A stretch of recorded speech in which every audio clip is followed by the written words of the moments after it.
Quest'anno riproponiamo un'iniziativa che ha avuto un grande successo lo scorso anno, richiesto dalla città, da tutte le modalità con cui essa si esprime, dal commercio, cittadini che hanno voglia di frequentare Udine in maniera divertente.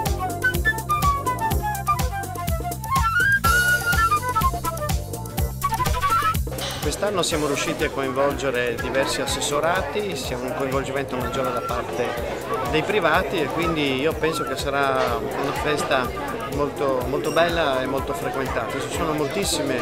iniziative, c'è la possibilità di arrivare in città molto agevolmente, di parcheggiare le auto nei parcheggi sotterranei gratuitamente dalle 21 alle 7 del mattino, quindi insomma mi sembra che ci siano tutti gli ingredienti perché chi vuole venire a frequentare la Notte Bianca Udine trovi motivi di grande soddisfazione.